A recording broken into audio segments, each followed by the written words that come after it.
Hello, David. Hello. Hello. Can you hear me? I can. How you doing? Doing well.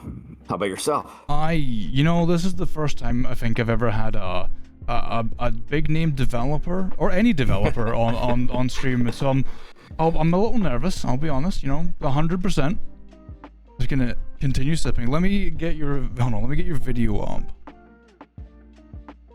and we can go from there. Do you have my chat up, or am I going to be reading questions to you? Because they have questions. They've already started asking things. I was like, wait, David's not here yet. You can ask them. That's fine. Okay. I mean, I could bring up chat if you'd like. It's up to you. I can read it to you. You can bring it up. It's all entirely. Why don't you go ahead and read them, and then I'll answer. The first one that I wanted to ask you, my first question for you was, so I had a very brief moment of looking at a wiki, and Wikipedia is never the best place for all intents and purposes of learning things, but it detailed quite a lot of things you've done. So I guess the first question I would ask is how does it like from there till now? How do you feel? Like how has the journey been for you?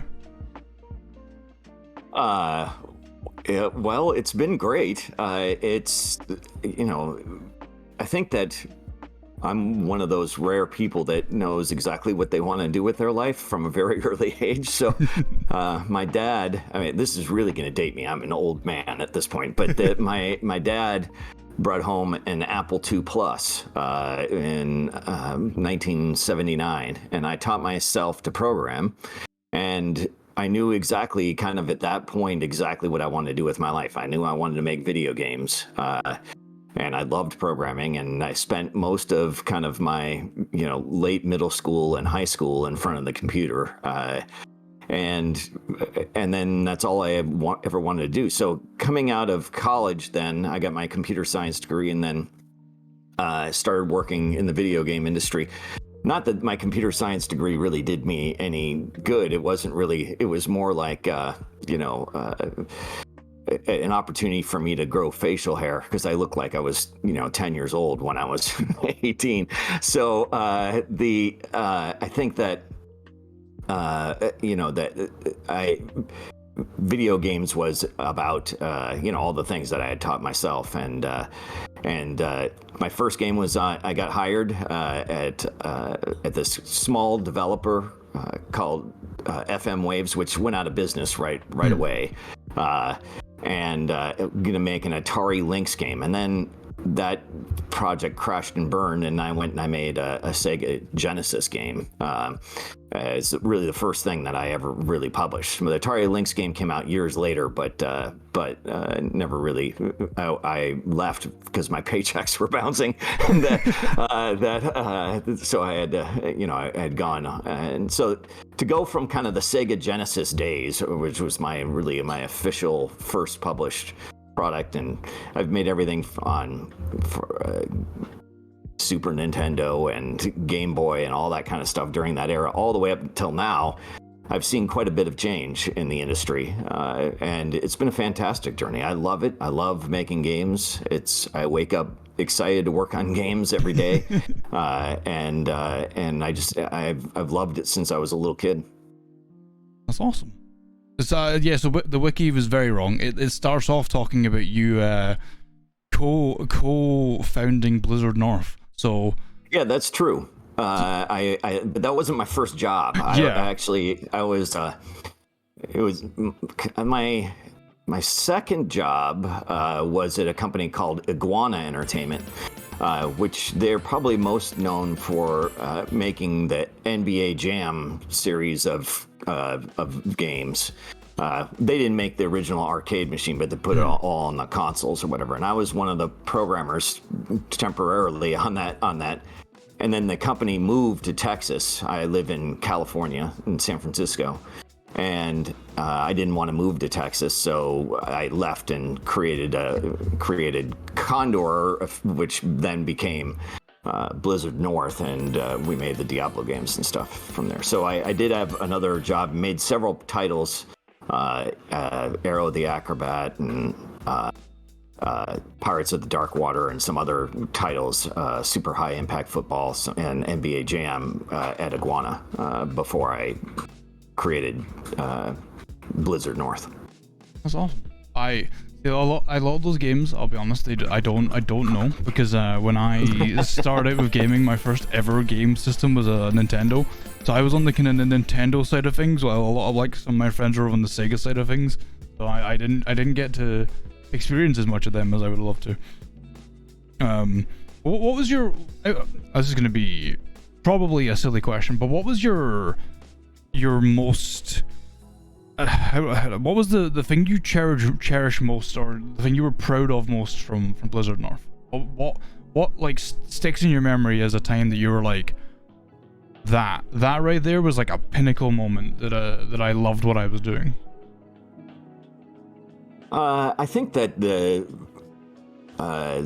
thing that sticks out the most, I mean, there are a lot, from winning the in-house NHL championship to the to hiring some great people to all sorts of things. But I think that when we originally pitched Diablo, it was supposed to be a turn-based game.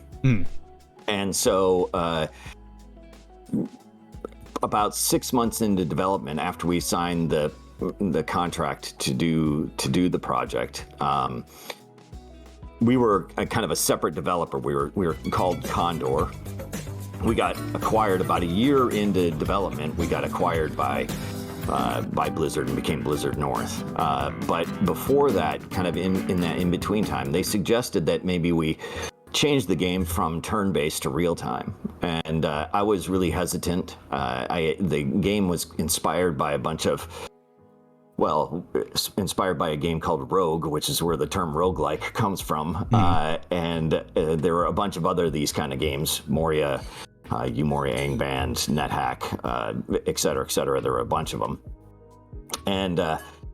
And those were all turn-based, and I wanted to make sure that this game kind of, had the same kind of tension that those games had, because they were permadeath games where you worked on your character for a couple weeks and then you could lose it all. And I loved that tension, and I was afraid that turning it into real time, the guys down south at Blizzard said, "Hey, we'd love for you to change it to real time." I'm like, "No, that doesn't make any sense." And we're going to lose everything that this game is designed around. That the whole point of what we're doing is because it's turn-based. That's the reason it works. And then I started talking to some of the other people in the office, and everybody else was like, "Oh yeah, no, that sounds like a really good idea." And I was like, no, this is a terrible idea. And eventually, kind of, people wouldn't let it go. And probably about 2 months after they suggested or so, we kind of gathered together in the kitchen, and we were about, 15 or so of us, something like that. I said, "Okay, well, let's have a vote and decide whether or not we want to try making this thing real time or not." And they voted yes, and so I was overridden, and so this was like on a Friday, and I sent everybody home for the weekend. I was going to try and work on it over the weekend and get it running for people to come back on to work on Monday, because this is kind of a big change. Yeah, and I can remember it like it was yesterday. I was this warrior, I had this mace in my hand, and I walked over, and I finally I coded it that night. I coded it and changed it from turn-based to real time. And I can remember like clicking on the mouse and walking over and smacking the skeleton apart. And I was like, "Oh my God, this is so much better." And then I was completely wrong. But it was kind of this magical moment. It was as if the clouds had parted and the rays of sunshine, and God, it was kind of Monty Python, like, "Oh," the angels sang, and it was like, "Oh my God, this is so much better than I ever imagined it ever would be." And we never looked back. And I think that was one of the things that I was most proud of, not only for giving it a try and actually not holding my ground, but also admitting that I was wrong, and also making a change that was really just fundamental to the way the game played eventually, as well as just kind of changed RPGs almost forever. Yeah, I mean, I think it's safe to say that Diablo is probably one of the most influential titles when it comes to to that isometric top-down view RPG style. It pretty much made the style, I'm fairly sure. I mean, there's probably a few before there's like Baldur's Gate or I can't remember their name, but old like D&D titles that were similar, but nothing had the same kind of smack that Diablo had on the industry. Right. A lot of those games were kind of team-based, you were controlling 4 or 5 characters at once kind of thing. That was very popular for a lot of RPGs at the time. So I have a few questions for you, but I have one more that I want to ask, and that's and we're gonna roll it back to Undying. So sounds good. As far as I'm aware, correct me if I'm wrong, you co-founded Skystone Games, which is the company that produced Undying. Did you have any? They're the publisher, yes. Yeah. Did you have any other?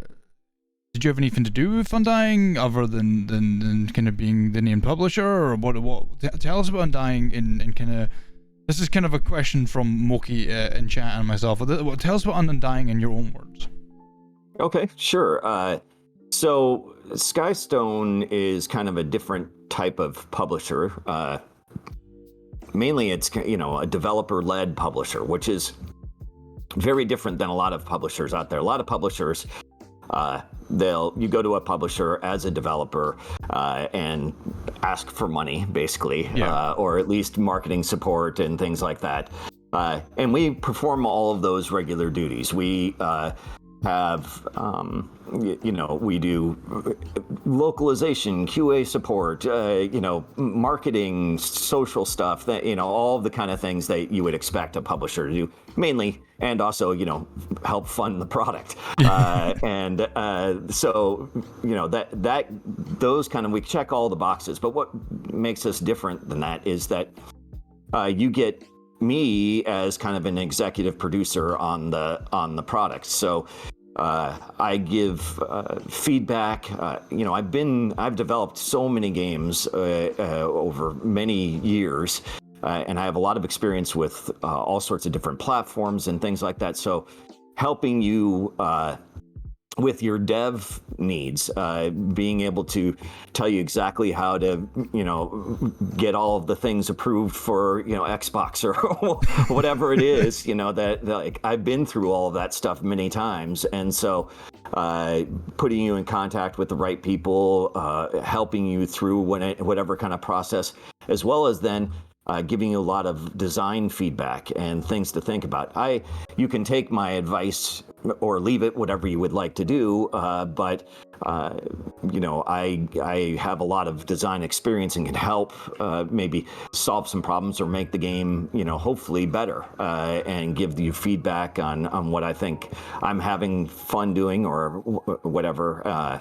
And so that's very different than a lot of publishers. A lot of publishers, they just, say, oh, we're going to invest in the game and then we're hands off and you can just, we hope that it works out. But with this, it's much more of a collaborative process. And again, it's their game. The development studio for this is called Vanimals, and they get to ultimately decide what they would want for their game. But I give them a lot of feedback on and point out problems and things like that help them hopefully create a better experience. That's awesome. See, I think like that's like unique. I don't think I've ever heard of a publisher doing that, kind of coming in and also game developing as well as like helping you produce the project. Like that's pretty cool. That's pretty awesome. And I was reading about Skystone that said that is it mainly indie indie studios you work with, or do you work with just kind Correct. of? Yeah. Awesome. Yeah. Right now, that's our first steps are mainly working with smaller indie dev studios from all over the world. We have teams in China and El Salvador and Sao Paulo and Madrid. I mean, it's like all over the world. Do you travel to all those places frequently? Or did you travel So, before COVID, I should ask? I travel a lot. I mean, I don't travel very much right now with the COVID stuff, Yeah. but before that, I did a tremendous amount of traveling. I would often go to these different trade shows and stuff. They would have me as speakers, talking about Diablo or game development or whatever. Yeah. So I've got a few more questions. Yeah, shoot. Let's do it. The first one I'm gonna guess is kind of a jokey question, and that is why was Juriel from Diablo 2 so hard to fight? Because of the lag, obviously. I mean, it was it took so long to load that when you got in, you're usually dead or whatever. So anyway, that was usually the. I'll be honest. I've never finished Diablo 2. It's a game I started playing. This was like one of my first ever PC games, and I was such a console gamer back when I first touched it that I was like, "What is this? Keyboard, mouse? Where's my controller?" So going back to the remastered kind of the one that they recently released has been very different. For considering I played Diablo 3 before it, so it's a very different game. But I don't know if you had a quick question, I guess. I don't know if you had anything to do with the recent Diablo. No, I didn't. No? I haven't been at Blizzard since the early 2000s. And so they didn't really ask my advice on anything, but it was Vicarious Visions was the developer who then got acquired by Blizzard, became part of Blizzard. I don't know, like towards the end of the process, maybe 6 months before, or maybe a year before the project was released. So, but they never reached out to me about it. Yeah. So really, from Jan says, thanks for every bit of influence you had on the D2 Necromancer. It's been a playstyle and character type I've enjoyed for decades after. Well, thank you. Another question from Maris was, what was the main goal for making the now popular titles like Diablo? I think we kind of talked on that, but I mean, if you want to expand any. I'm sorry, can you repeat the question, or what did you ask? What was the main goal for making the now popular titles like Diablo? Like, what inspired you to make them in the first place? What was your goal going into it? My goal was to make games that I wanted to play. Really, that's that's usually the motivation behind any project that I work on. Is that maybe I'm selfish gamer. It's that I really want to play this game, and that's the reason that I make it. But I think that for when we were making Diablo, we never set out to make a big hit or anything like that. Yeah. We made a lot of our decisions based on what would we want to do, what do we think we would like, or what was cool to us. So I think that those are really some of the same kind of questions I ask myself now, and some same kind of philosophies. Any project that I work on, I do it because I want to play this game and I'm interested in it, and so it's not really about success monetarily. It's about that's kind of a side effect of what I do, not the point of what I do. It's more about entertaining people and having fun. Yeah. So that's something that I think I don't know if a lot of devs are missing. It just seems vacant from a lot of games lately. It's more, will this succeed rather than will this be fun? So it's nice to see. Right. It's nice to talk to someone who has the same kind of philosophy. Because as a gamer, right, I've only worked in the industry 2 times, and that was for merchandising for Nintendo and in Q&A for Rockstar. And none of that was impactful really on any sort of way or the other. So coming from being just a gamer and having the kind of, I want to play something that's fun, enjoyable, and actually works, is nice to see a developer have the same outlook rather than just, will this make money? But we have one more question from Billy. I think there's going to be more questions in chat in a moment. They're popping up. But what were your initial inspirations as you started as a developer? What are your inspirations now? And how have they changed over the years?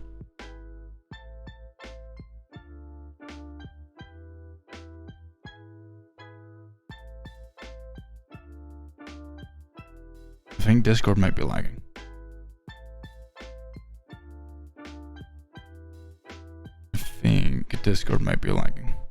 No, I think Discord's having this weird thing lately where it doesn't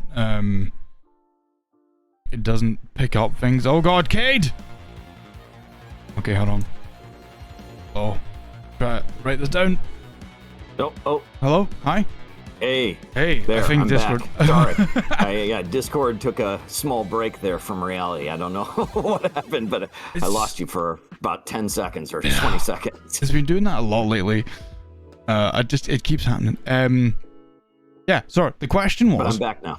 The question from Ridley was, what were your initial inspirations as you started as a developer? What are your inspirations now, and how have those changed over the years? Yeah, they have changed. My original, I guess, inspirations, I get inspirations from all sorts of different things, from books or movies, playing other games, music, all sorts of different ways that can inspire me. And in a lot of ways, those are very similar to the way they are now. But I think, combined with the experience of games I've played and spent a lot of time with over my life, that I have kind of, the inspiration comes in kind of different ways than it used to. The industry has changed so much since I started 30 years ago now, that there's, the way that you go about making games and the kind of process or whatever is so different now than it used to be, that you can do things that you never dreamed you'd be able to do. And so with technology changing and things like that, there's, the inspiration can take on new forms, and you can come up with ideas you never really even dreamed were possible 30 years ago. Oh god, yeah, I can imagine the tech you worked with probably when you started, and the graphics and everything, and what systems could do back when you, what was it, the Sega Master System, Mega Drive, you said? Yeah, exactly. Compared to now, damn. That must have been exhilarating to see, as everything changed, as you progressed through your career. One day you come in and you can just suddenly do all this compared to what you could do yesterday. Was there I mean, it's changed a lot compared to back then. I mean, when, for example, Nintendo, they didn't even have development systems for developers. In fact, neither did Sega for the Genesis. They literally would hand you the manual with schematics and details on the microchips, and they're like, "Good luck, yeah, go for it." And so there are no engines, there are no tools, there are no development stations. There was nothing, and so to go from kind of that era now to everything we've got, full on development systems that are extremely sophisticated, to digital distribution, to engines that are kind of standards in the industry. Things have just changed radically, and so it's much easier to not only make a game these days, but also to distribute your game these days. And those back then, you had to manufacture the cartridges. You had to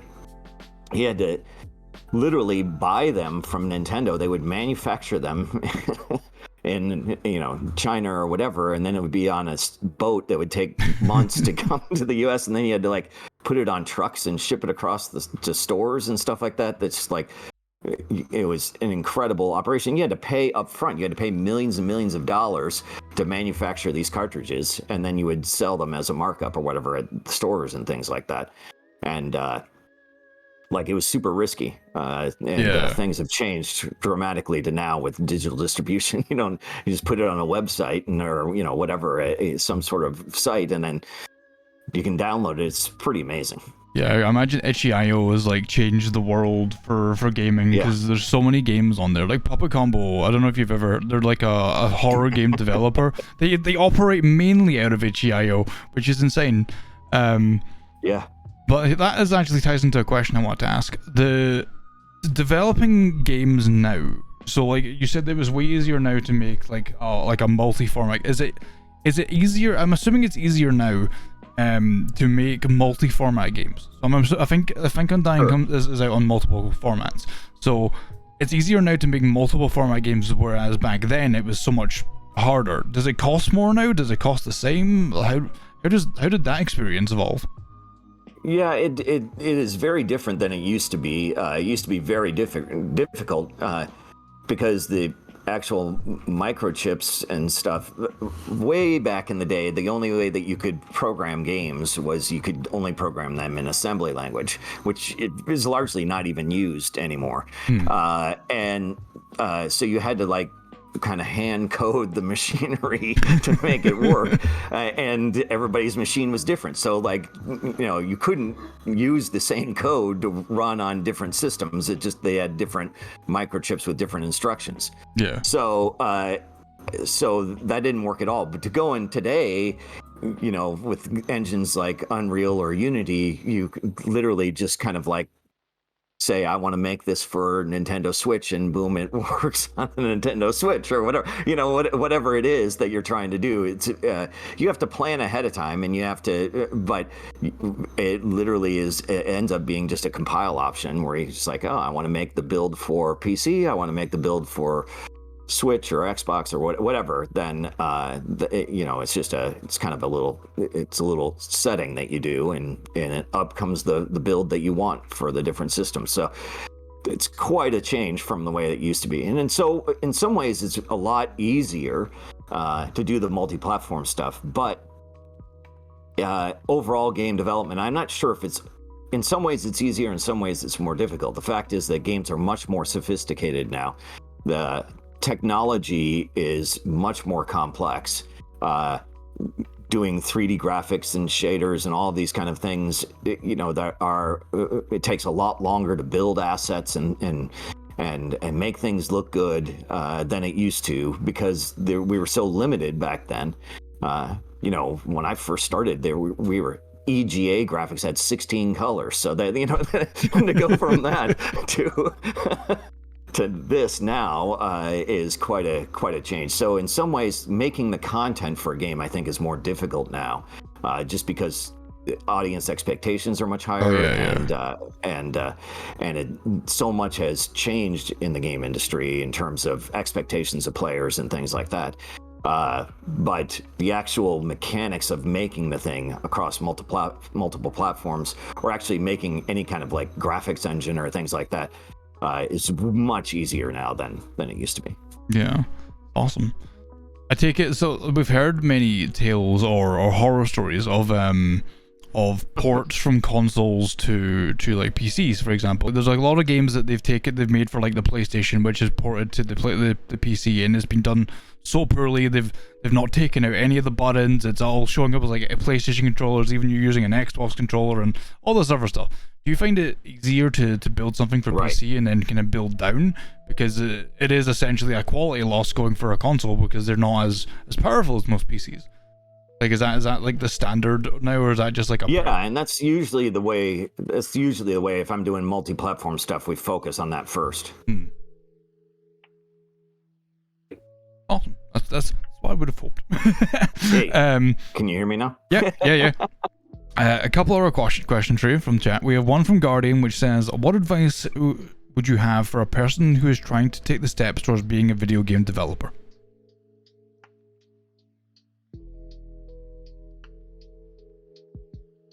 Or has Discord killed me again? Hold on, chat. No, I mean, okay, it may have killed you for a second, but I'm here. Awesome. I think that some of the advice that I give people that want to enter the video game industry, first and foremost, is if you want to make video games for a living, make a game. I mean, it's similar to like if you want to be I want to be a writer someday. Well, start writing some books or essays or whatever it is that you want to, that take your kind of first steps. So I would say there are lots of different like game jams and different people groups that you can kind of meet up with. that allow you to do whatever it is that you want to be doing. If you're a programmer and looking for an artist, or vice versa, or hey, I'm a sound person, or I'm a designer, like getting together in some of these forums and groups and doing game jam kind of things is just a great first step. Getting to know people, kind of understand how the industry works, understand how to make a game, and most importantly, how to finish a game. Those are really, really big steps. And so I would suggest, if you're really interested, doing some kind of activities like that are always the first best steps. Then once you have some stuff to show off, getting a job in the industry is a lot easier. In a kind of a bigger setting, like if you want to go work on a bigger project or something like that, or work for a bigger company, EA or Ubisoft or whatever, having something that you can show them that you've worked on is always very helpful. Like a demo reel kind of idea. Right. Yeah. I did like a television production course, so I had a demo reel for that many years ago, but then never used it. So completely different job now. One from Zio, which is asking, what recent games have caught your attention? Nothing really, honestly. Okay, no, that's fine. I've been focused mainly on a lot of the Skystone things, and kind of in my spare time recently, I tried Valheim, which I thought was okay, but I didn't really like it as much as I like Minecraft. And then there's something else I tried. Oh, I watched some of the New World videos or whatever, but I wasn't really all that excited by that. And there aren't any big releases on the console that I've been yearning to play. I'm still playing Animal Crossing and some and I'm looking forward to the big update for that, and Pokemon and some stuff like that I still have been playing. But I think that one game that I'm looking forward to coming up is Darkest Dungeon 2 stuff. I think it's next week. I enjoyed the first one of those, so I think those are some of the things I'm looking forward to. And then, of course, Undying is out today in early access, and I've been enjoying that. So I think that I've spent a lot of time playing our games and working on our games recently, and I think that that's mainly what I've been focused on. That's fine. Is there anything? So obviously, and we're gonna play Undying here in a little bit. I've got it like in the background. It's like it's the backdrop right now. We're sitting on the main screen.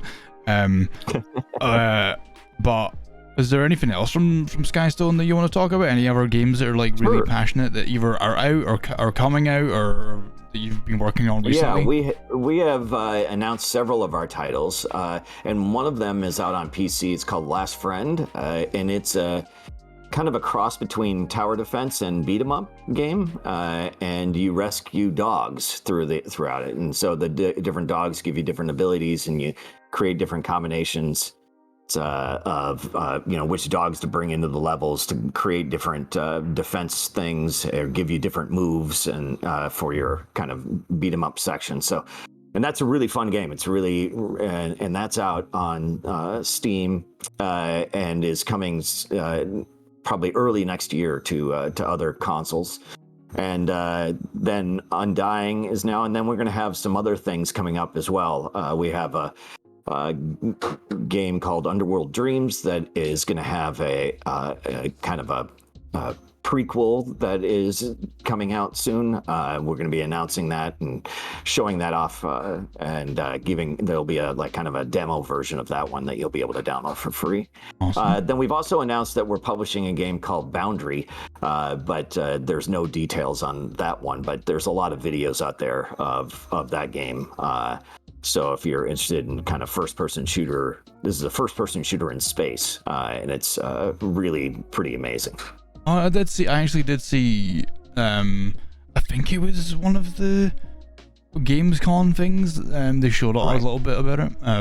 Funnily enough, I've actually been in contact with the team for Last Friend as well. I've got that here to play as well. Another one on the list. Very nice. We have a couple more questions. I think this one's kind of similar to the last one, but Lav asked, any advice for those who are passionate about making games, but not exactly how to get into the business, just how to forge and polish your idea for the game? Yeah, I think that one other thing I would say is that, really there's a lot of skills that you need to use. There's a million different jobs in the video game industry. You can be, a finance person, an HR person, a musician, an artist, a programmer, a producer, which is basically like an organizer, and a designer. I think everybody kind of gravitates towards, I want to be a designer. And honestly, I think that's the most competitive and most difficult job to get. Everybody wants to be a designer. Everybody wants to make their own game. And in fact, that's like the number one thing that I get. So that people come up to me and I say, oh, I've got this idea for this game or whatever. But oftentimes they proceed to not really tell me about a game idea, but a story. But so I think that like honing whatever skill that it is that you're going to use, or picking up a skill that could benefit in games, whatever it is, that there's just a ton of jobs and a ton of different ways that you can go and have a big impact on whatever team or whatever games that you want to be a part of. So focusing on those skills, I think, is really important. Is there any so obviously there's Unity, there's Unreal, there's RPG Maker, all these other kinds of like game creation software that exists. Yeah. Is there anything you would recommend? Like, what would you say was probably not the easiest, but like just the best to learn? Which one would either get you the furthest or just be the most fun? That's a great question. None of them are that fun for me. I think that Unreal or Unity are probably the top two, and it depends a little bit on the kind of direction you would like, or the types of games that you would like to work on. If you want to do something a little more indie or maybe mobile based and things like that, Unity is a little stronger, I think. If you want to do something more console kind of high-end graphics, that kind of stuff, that Unreal is kind of more along those lines, that it's used more often than others. Oftentimes the kind of ideas and concepts behind both those engines are very similar. The actual mechanics of how you do the things are different, but the ideas and concepts are very similar. So it's not that difficult to go between one or the other. It doesn't take that long to kind of understand kind of the philosophies between the two or whatever, and how they're similar. And it's sort of like, I don't know, I don't really have a very good example, but it's kind of like somebody speaking Scottish versus somebody speaking, Southern American. They both speak kind of English, but they got little different twists and turns. But largely, you can kind of understand each other. Yeah, that's it brings me back to, I think it was like in the early days of Gears of War, back when Cliff Bleszinski still worked at Epic, the Meat Cube. This big meaty cube that they showed off the Unreal Engine just by rolling this big meat cube around the room. That was the whole thing. That was the whole thing. This is Unreal. Check out our engine. Check out our meat cube. And it just reminds me of that. And whenever I think about game engines. So we have one, guys. If you got any more questions for David, please say them in chat. I will write them down and I will ask. We have one more from Ridley, which is, do you play any board games? If so, what are your favorites? Yeah. And if you could convert any to a computer game, which one? Well, multi-part question. Yes, I play a lot of board games. I have this ridiculous collection of board games. I think that we just got finished playing this detective game. I have a regular group that we get together and play board games every week. And I didn't really like the detective game very much. It was okay, but it was not great. And then before that, we had been playing Wingspan, I think that's what it's called, something like that, as well as the game we spent the most time playing is Gloomhaven. We have played a lot of Gloomhaven, both the original version plus the expansion, and then the kind of like standalone Jaws of the Lion one. I heartily recommend Gloomhaven. I think it's really, really fun. Kind of expensive, but it's a really, really fun game. The kind of Jaws of the Lion one is less expensive, and it gives you a great introduction to the game. And I think the story and stuff in that one is really, really strong. So I would recommend probably that version if you haven't played it. Then there's a bunch of other things that we played from recently, from Arkham Horror to we've been still playing a lot of oh God, what's that Jewel game where you buy the different, anyway, a lot of board games. I have a huge board game closet, but that's yeah, we play a lot. As for what game I would translate to, I also do a lot of miniatures and things like that as well. Splendor, that was the game that I was trying to think of. Okay. So what game I would bring, I'm not really sure. The fact is that board games are a very different kind of experience, in my opinion, than anything else. I enjoy lots of different types of games, but bringing them usually from kind of board game experience to the computer is different. Like the way that you play games and interact with games, and kind of the turn-based nature often of board games doesn't really translate that well to kind of modern real-time gaming very often. So I think that there isn't really one in particular that kind of stands out to me that I think would make an excellent video game, as well as starting out as a great board game. Maybe the closest would be something like League of Legends. Actually made they made a board game out of League of Legends called Mechs versus Minions. Okay. And that was really, really good. Actually designed by somebody that worked at Blizzard North. And they that may actually make a pretty cool, at least concepts for a real-time kind of computer game. I think that one maybe is the best to translate to kind of modern day gaming. Okay. I have so many board games behind me, but I've with COVID and everything, we've not really get the chance to play them in ages.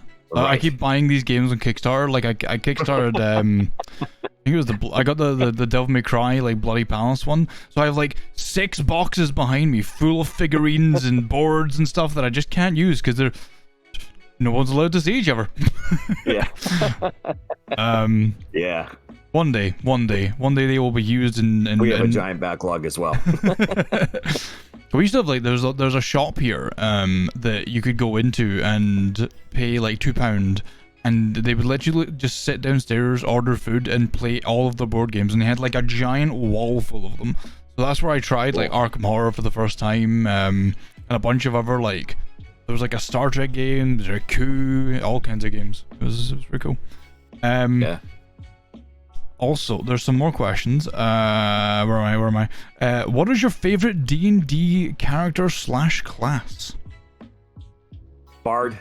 And that's usually what I play. Usually I DM more than anything. That's another thing that we play a lot of. We play a lot of Dungeons and Dragons, which I really, really like. What I really like about it the most is that it's very, like, one of the things I like to do when I DM is I like to actually create props and stuff. Like, oh, you find this treasure chest, and I like give them the treasure chest, and then they have to like open it up and figure out the puzzles inside and stuff like that. Like those kind of things are, I think, such a unique experience that you can do, in real life that gives kind of a physical attribute to, which really there is no other gaming like that or whatever. That's one of the things I enjoy a lot. But usually when I usually play a bard, just because I am a glutton for punishment, maybe, or something. Man, I don't know, something's going on outside. Got some construction going on outside, and there's all sorts of noise out there. I don't know what's going on. Sounds like somebody just dumped a load of metal. Oh no. As long as everyone's okay. Yeah, I think everybody's okay. That's good. Or was it? Next, one more question from Zio. Chat again. Yeah, I think Skystone Games is, I believe, David's account. Maybe. Or I am, if I'm in the chat, or I was in the chat, but they was Greybeard Games, which right. is my indie dev company. That's right. I had made a game called It Lurks Below that I did all by myself. And Skystone, I did all the art. And Skystone is the publishing, but it's, I think, somebody from Skystone. Yeah, that might be a code for Undying, chat. We also have a giveaway for Undying today as well. So lots of things going on. Last question from Zio. Again, chat, if you have anything else to ask David, let me know. But Zio asks, what are your thoughts on mobile games for gaming future? On what kind of games? On mobile games. Mobile gaming. On mobile games. I like mobile games. There are quite a few mobile games that I play. I've been addicted to a bunch of different ones. And it's a very different experience than other kind of mobile games. I think that maybe some people are waiting for me to say, I don't like mobile games because there's so much of a cash grab and stuff. But I actually do, I don't really end up usually spending much money on mobile games, but I do enjoy them. I do enjoy collecting. I think that's one of the things I like about it the most. And I play a lot of these games where you collect a squad of people, or like unlock the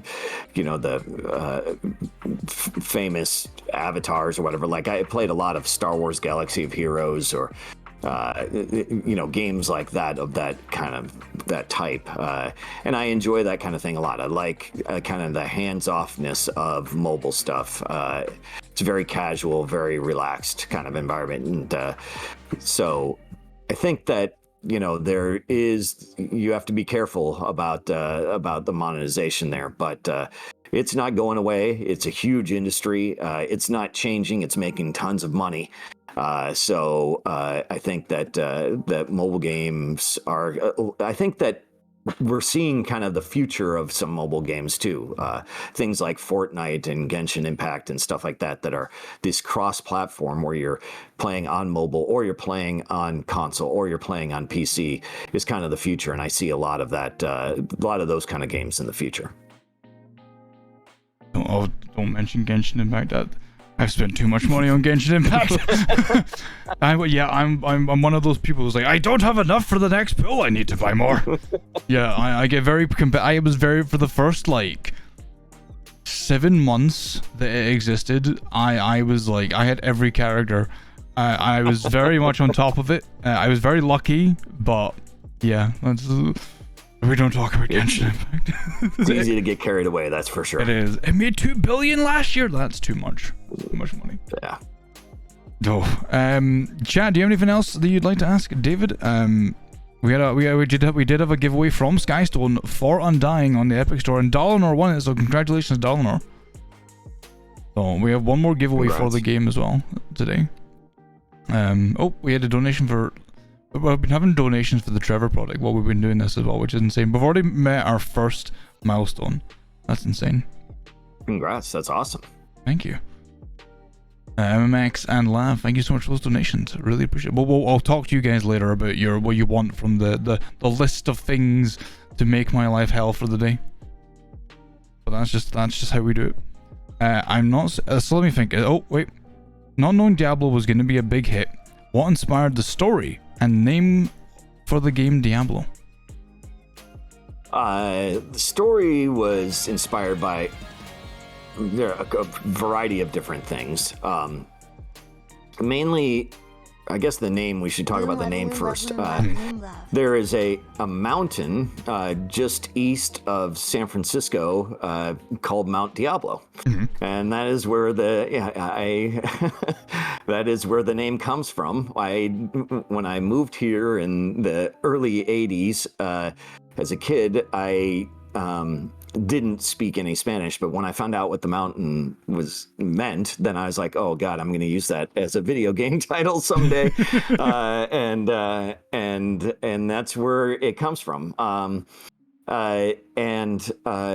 Really, then that was kind of the premise of where we went. When we made Diablo, in a lot of ways, we were designing something that we wanted to be kind of the anti-RPG at the time. So many of the RPGs were like these gold box D&D games where it was dragons and elves and dwarves and blah, blah, blah, blah, blah. And we're like, no, we're not going to do any of that. We're going to make up creepy monsters ourselves, and it's all going to be humans, and it's going to be dark and gothic and weird. And so kind of angels and devils really kind of came out of that. And with the name, Diablo and the devil and all of that, then it kind of like naturally made itself that we were getting away from kind of the high fantasy dragons and stuff and going with a more heaven and hell theme of the demons versus angels, and that's really where it was inspired from. Awesome. Oh, so many people loved it. So taking Diablo out of the running, because it's probably the answer, what would you say was your most successful or what game? Yeah, actually, to answer a question, what would you say is your most successful game outside of Diablo, and what would you say was the most enjoyable game to work on outside of Diablo? I would say that my most successful game outside of Diablo is probably Marvel Heroes, which was a Diablo-like game, but you played as the Marvel superheroes. And it started out in kind of bad shape, and then I started streaming the game, and my wife and I started streaming, which kind of launched our streaming career, and we still stream today, though we stream a lot less than we used to because she ended up getting a job, and so we don't have as much time to stream. But we used to stream like 5 days a week, and we often would stream playing Marvel Heroes with the community, getting feedback from the community, improving the game and stuff like that. So it was like this live kind of early access through Twitch or whatever that it was really, really fun. It was really interesting, and it was really just such a great experience. So when the game came out, it was not ready to come out, but we had to release it for financial reasons. Yeah, we were basically out of money. And it scored a Metacritic of like, I don't remember what it was. It was really bad, 68 or something like that. I mean, it was really, really bad. And a year later, we relaunched the title as Marvel Heroes 2015 or 2016. I don't know, whatever year it was. And we raised our Metacritic to 82 or 84 or something like that. So like the improvements that we made in a year was just really such a successful year and such a great experience that I think that is one of the things I'm most proud of ever doing, is kind of taking this game, which did not start out on the right foot, and turning it into a success. And not only that, but also, turning a profit for the company was something that I was really, really proud of. Do you mind me to ask what kind of what changes did you make over the year that made that much of an impact? Like what do you think was fundamentally needed changed, if that makes sense? I think that there was a bunch of things. One of the first things that we did was we changed the way that the game was monetizing, and I think that helped a lot.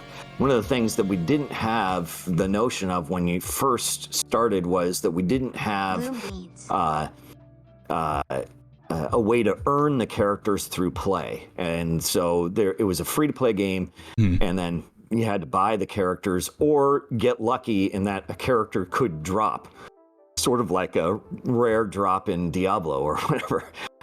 And so I think that changing it so that the hours that you played, you could collect this currency by playing. It just dropped every few minutes. Yeah. That you could then collect it and spend it on the characters you wanted. Oftentimes what ended up happening is that like people played in the early system, they played for a bunch of hours, and you had one group that was like, I played for 100 hours and I haven't gotten a single drop. And then the other are like, I played for 3 hours and I got 5 drops or whatever. And like, nobody in the community is happy. And then the other person's like, I played for a bunch of hours and I got 2 drops, neither of which were the ones that I wanted. So like nobody was happy. There was like bad scenario, and bad scenario where the outcomes of this, it was rare that you got the person that played a little bit and got the character they wanted. So that was like the rare exception. And so changing that, I think, was fundamental to being able to earn the characters and stuff was really important. And then I think that we did all sorts of things, including all the characters were kind of like a new character class. They would have a different skill tree and all sorts of stuff. And we came out with a new character every month. And that was pretty remarkable. It's like a new character class in a video game every month. And a lot of them were radical, some really incredible ideas. And they were very different from each other because their superpowers were very different from each other, including one like Rogue, which is this character in the Marvel universe that when she touches, she can absorb some of the powers and do other things that other people can do. So you could actually in the game go around and take powers from different mobs and people and stuff like that in the game or whatever. And that was her mechanics. Like that kind of mechanic has never been done in a RPG before, and I thought that was really fascinating. So I think that a lot of things that we did, including like new types of zones and new play experiences, creating all sorts of special armor and stuff for people. There were so many changes, it's hard to even really quantify how many we did. But I think that we improved the game, we finished the story, we did all these things that we really should have launched in early access. If we had, we would have been in much better shape, but it wasn't really something that was very done back then. Yeah. But I think that in essence, we did, and we really improved the game over the last year in an incredible amount. And I was there a few more years, and it went really well. And then I eventually became the CEO of the company, which is not my intent. That's not what I wanted to do. And was kind of tired of being CEO, which is not really a job where you get to actually make games. You're more dealing with finances and a board and investors and things like that day to day. And I was ready to get back to actually making video games, which is the next part of the question, which was the most fun experience I ever had, which was my latest game, which I made by myself, called It Lurks Below. I did it all. I made the graphics, I did the programming, I made the engine, I did the music, I did all of it. I think that experience was just really, really satisfying to me. I really enjoyed the entire process. I could barely sleep during development. I would just get up so excited to work all day. And I just really enjoyed that. Besides Diablo. Diablo was, very, very special. But this was, your question was besides Diablo, which ones? And I think that was probably my most enjoyable. And that also went into early access, and I had a really, really excellent time working with the community. And I really enjoyed the process of early access. And that kind of ties it back to Undying, which has gone into early access today. And I think that that process of going through early access was so beneficial and such a great experience for me that I'm looking forward to the process with Undying as well. Yeah. What would you say was so this is because I'm actually looking at It Lurks Below just now. What would you say was your biggest inspiration with this game? Because I can see just from looking at the Steam page that there's elements of Diablo, there's elements of kind of Minecraft, Terraria. Yep. Exactly. I mean, everybody goes, oh, it's a Terraria clone and kind of writes it off or whatever, but it doesn't really play like Terraria at all. It plays like Diablo. There are 8 different character classes. There's like, random loot. There's all sorts of different builds you can make and stuff like that. So it very much feels like a kind of Diablo-esque game with the randomization and stuff like that, random world generation and all sorts of stuff like that. So it very much is a Diablo-esque game, kind of moment to moment. But it also, one of the games that inspired me the most was a game called Starbound, which I really enjoyed. but it went in a direction. I played it very early in early access, and I really enjoyed it. And then eventually they took a different direction with the game than I thought they were going to take, and I ended up not liking the final product as much because it didn't go the direction I wanted, which was I wanted more loot and I wanted to kill more monsters, and so I said, well, I'll just make that game, and that was really kind of one of the big inspirations. That said, I'm a huge Minecraft nerd, and so that was definitely part of it as well. That was a big thing for me. At the time, I had never played Terraria before. When I actually started making the game, I had never even played it, so it didn't really have much influence on it. But I eventually played it, but it's just very, very different than It Lurks Below. Did you play Terraria after you'd finished? I did. Yeah, okay. I did. It wasn't like and it's just a totally different type of experience. Yeah. It Lurks Below is mainly focused more like on dungeon running, right? It isn't kind of a sandbox, big open world kind of style game like Minecraft or even Terraria. It's more, you don't have very far to go. The world kind of wraps around in kind of a very short, left and right, it wraps around in a very short way, and then it's mainly, you go down. What's what lurks below, and like kind of digging down and getting into dungeons and fighting monsters and bosses and stuff like that. And that it's kind of set up a little bit like Diablo in that way, that there's different bosses and you eventually make it down and go to a different world eventually and things like that. So it's much more of a kind of dungeon dive style game than it is kind of a sandbox open world thing. It looks interesting. I've definitely heard the name before. I don't remember where, but I've definitely heard the name before, so I'm gonna have to give it a look. We've got a couple more questions. Raven Dave asked, how did you start developing video games? Like what, I'm guessing where, when, how? I mean, I started on kind of the writing actually a long time ago. Let me tell you a story about long ago. Magazines, they would have magazines. Magazines aren't even a thing anymore, are they? They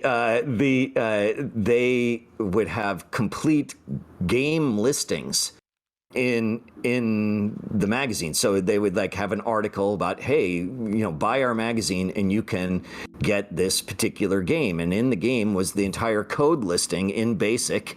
And you would like type in the code and you would get the game. And so that's how I taught myself to really program, was buying these magazines, typing in the code, and inevitably the games would have tons of bugs in them. I would make mistakes like typing it in, and so I became really good at debugging, and I became really good, really understand how to program, typing in BASIC and stuff. So that's really where my video game passion kind of came from, and that's really where I first learned to make games. Then I tried to make a game in high school when I was about a sophomore or so in high school, and I made a game that I tried to sell at our local computer gaming store, and I actually made the discs myself and the little manual and stuff, and I put it in a baggie and I took it to the local store, asked if they would sell it. The guy knew me, and so he was nice enough, but I ended up not even selling one copy, and that was really kind of the start of my video game experience. But I think that those were kind of the basis for which I learned to make games and really start in the game industry, was make my own thing and sell it at the local game shop.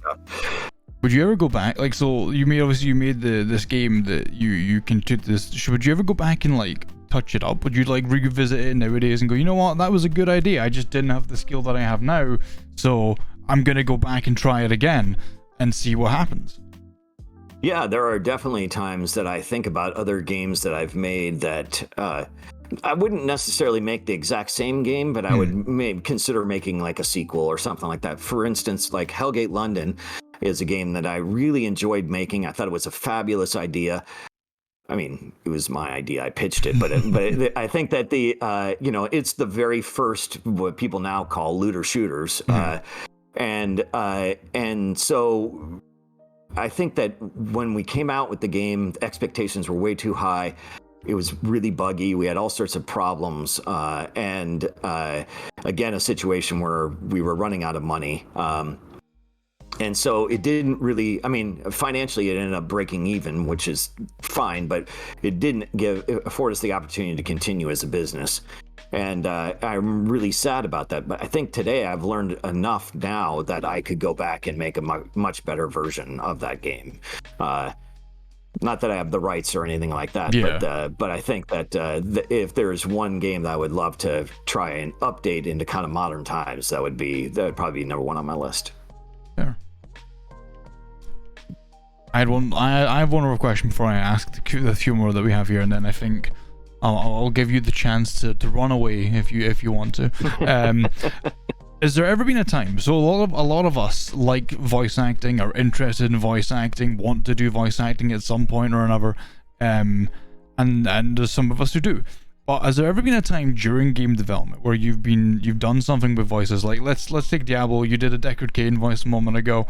Has there ever been a time where you've been like, oh, that one line wasn't recorded, the file was lost, it's a bit crackly, there's something wrong with it, and someone, be it yourself or someone else on the kind of the production team, has just went, you know what, we don't need to get them back and stay a while and listen. Done, sorted, move on. Has that ever happened to you?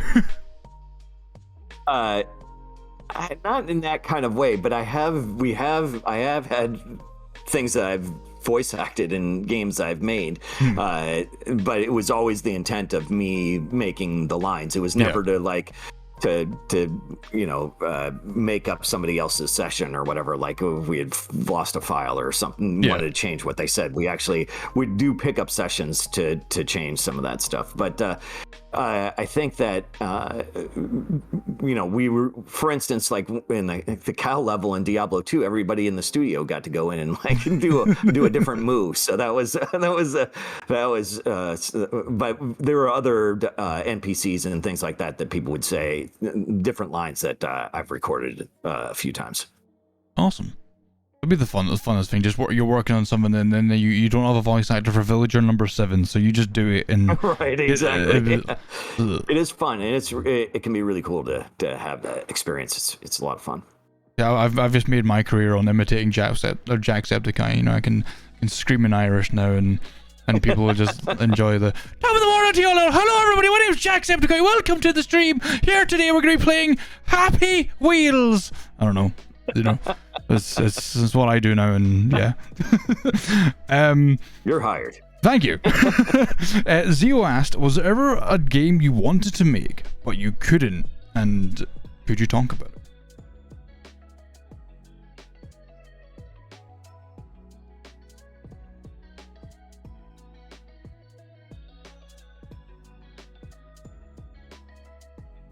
I'm glad, Darren, I will get to that. We will start playing Undying very shortly. I don't know if this is... yeah, I think that... can you repeat the question? I had a little Discord pass out there for a second. So, so Zio asked, was there ever a game that you wanted to make but you couldn't make it? And can you talk about it? Either the why or the experience or both.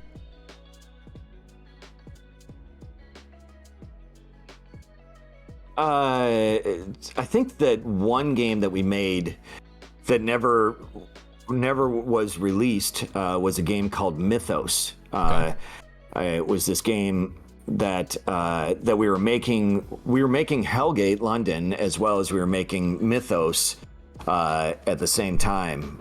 And this was actually a different studio up in the Seattle area, and they were making Mythos, and it never saw the light of day. It was originally supposed to be kind of a game, a little mini, like a little kind of testing game to test our engine and things like that for Hellgate before the big product of Hellgate came out. But it ended up not finishing, and Hellgate came out ahead of time. Actually, a lot of the kind of like team and stuff that was making Mythos left, and then they made Torchlight and Torchlight 2. that team kind of broke off and ended up making those games afterwards. Okay. So I think that that Mythos is one game that really wanted to see the light of day, and it never did. And it was mainly just because the company went out of business. There's been other games I'd love to make, but I, don't have the rights to make them. Someday I'd love to make a Star Wars game or something like that. There's not much I can do about that, right? That's I have to get into a business where we're going to be able to acquire the license and things like that, which is a lot different than an idea that I can't make. I think that's something that everyone who ever wants to make a game, I think that's one of the pinnacles, like one of the the road marks. Make a Star Wars game, play with lightsabers. Yeah. Yeah. Exactly. That's just if I ever got into making games, that would definitely be on my list of something I wanted to just have someone with a lightsaber flip-flopping around doing all manner of martial arts and it'd be fun. Second, last question I have here is it, so Hippo asked, is it worth talking about church in game development? No, crunch, sorry, I read that wrong. Is it worth talking about crunch in game development industries, or would that be antagonistic? I don't know if it's antagonistic, but I'm happy to answer any questions. Yeah, I mean, crunch is kind of a sad reality often in the video game industry. It's not always the case. Some teams have really prioritized not crunching, and that's really great because crunching has some definite downsides. Yeah. That said, for me personally, I actually like to crunch. My own views on this are very different than other people's views, as well as not really what's kind of socially accepted. I actually really enjoy crunch. I really think that it brings the team together. It really focuses everybody, and kind of, as long as it doesn't last that long. If it's just like a week or two or something like that, then that's okay. For me, I think I'm all right with. There are lots of different jobs out there where people have a kind of a busy period for a week or two. Yeah. So it's in a lot of ways not dissimilar to that. And so for me, I really like it because I feel like all of the distractions go away. I'm focused so much on the product and getting things done. I have access to whomever I need to do whatever it is that we need to accomplish our goal. We're working together, and we're getting tons of feedback and making incredible improvement in rapid time. And so I really enjoy that. But again, if it lasts too long, it can really, really have a problem. I know that it did last too long for Diablo 2. Mm-hmm. I crunched for about 16 months, and I worked every single day except for 4 days during that time, and it ended up costing me my marriage. And so that it's no joke. It can be a life ruiner, and so I promised and vowed that I would never do something like that again. But I do crunch occasionally, but it kind of in a short-term fashion. That's fair. I remember you were saying with your It Looks Blue, you woke up to code, you got up to code, you were enjoying it. Yeah, yeah, exactly. I actually dream about coding. So well, hey, if you enjoy it that much, then that's a good thing. There's a lot of people out there who hate their jobs, and to love your job, I feel like, is a special thing. Yeah, I'm very lucky. So I have 3 questions, if you have time for that. Oh, yeah. Okay. So the first one is, what is your favorite game that features animal or anthropomorphic characters? Things like Ori or even Animal Crossing or anything like that. What was your favorite game that features those kinds of characters? Well, that's a tough choice. I would say Pokemon's right up there, and I would say that Animal Crossing are probably my 2 favorite. Those are probably my 2 favorite on my list. What would you, quick adaptation to both of those is, which of those, so Animal Crossing and Pokemon, they've both had many titles from Red and Blue to our current Sword and Shield to from I can't remember what the first Animal Crossing game was called, to New Horizons. Which of both series? It was just called Animal Crossing. Probably, yeah. Which of both series would you say was your favorite? Probably Gold and Silver, and kind of the remakes of Gold and Silver, Heart Gold and Soul Silver for Pokemon, and then for Animal Crossing, the first one I thought was my favorite. Okay. I think it didn't have as many features as some of the later Animal Crossings, but one of the things I really loved about it was it just was this totally different experience. And in fact, one of the things that came out of Animal Crossing, here's a little interesting note, is that I was still working at Blizzard at the time. We were working on World of Warcraft, and I was helping out with the team and giving design things and stuff. And one of the design suggestions, I started playing Animal Crossing. I just loved it. And I kept talking about this game, and nobody else was playing this. And I kept talking about how awesome it is. And one of the reasons that World of Warcraft has a day-night cycle that takes a whole day and night is because of Animal Crossing, and B is that the reason that it has holidays and things like that is because of Animal Crossing, because of like I really pushed to put holiday events and stuff like that in World of Warcraft, which was one of the very first games to have kind of these like special things for Christmas or Halloween or whatever, these special events. Same kind of thing. Then now every game has them. Like there's so many games with those kind of events. But that's really where it originated, was along that time. So it's been influential throughout my career, and I would say that probably Animal Crossing is right up there on the top of the list of the fun things that I've done and for those kind of characters. A lot of people in chat are screaming because you said the buzzword World of Warcraft, and I have a lot of World of Warcraft friends. Second question: what are your thoughts on movie adaptations of video games? Would you like to see a movie adaptation of a certain game, be it one you've made or one that you've just played, or both? I think oftentimes they're.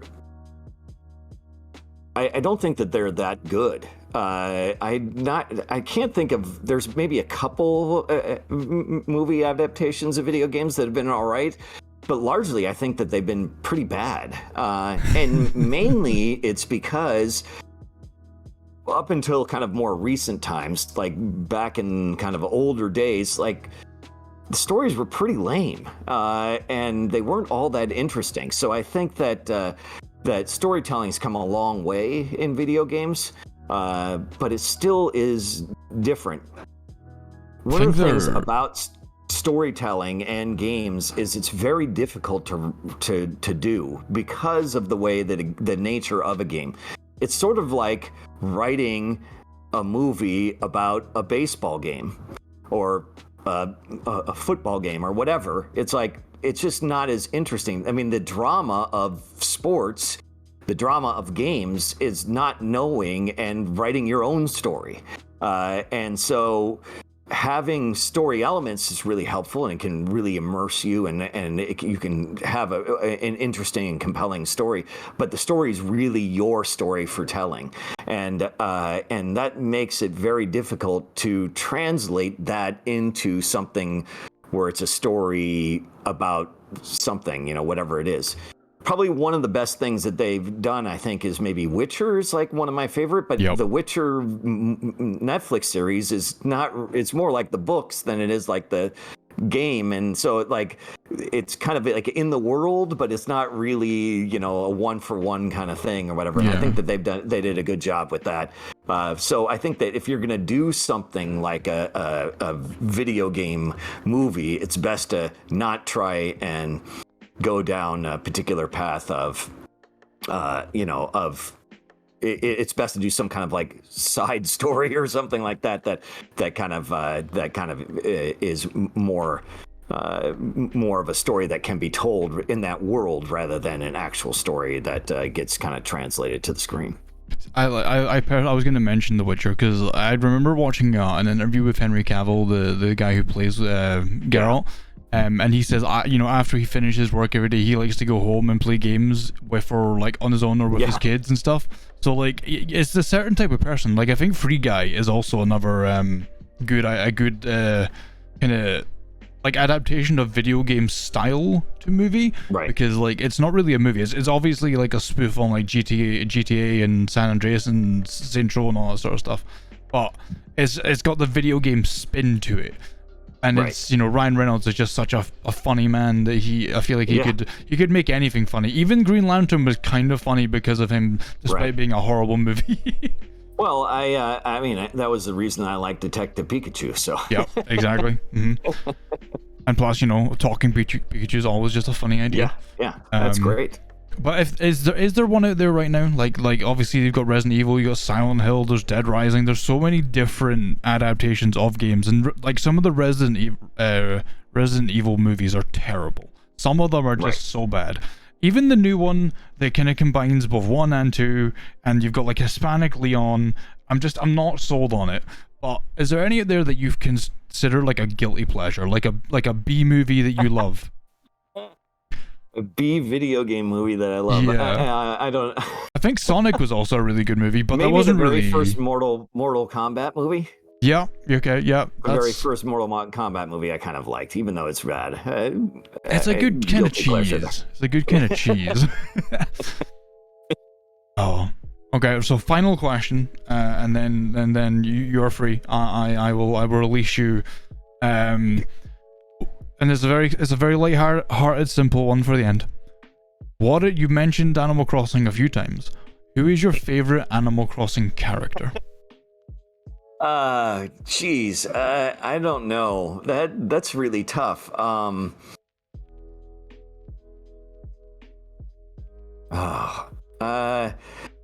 I guess, I mean, I think that,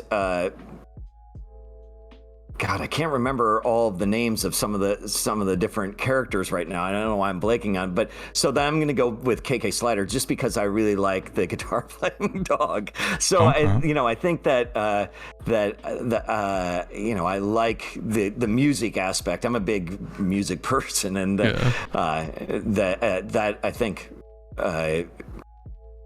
I think that actually, Matt Ullman, who created the music for Diablo 2, his office was right across the hall from me. We always, in our offices, he's always right next to my office, and we often played different things. Like during Diablo 2 development, we played a lot of Nine Inch Nails' Downward Spiral, like over and over and over again. And it really set the kind of atmosphere and tone for the game in a lot of ways. And so I think that music can add so much, and that's one of the things I like about Animal Crossing. I love some of the quirky little tunes that they have and stuff like that, and that's maybe why I like KK so much. Nice.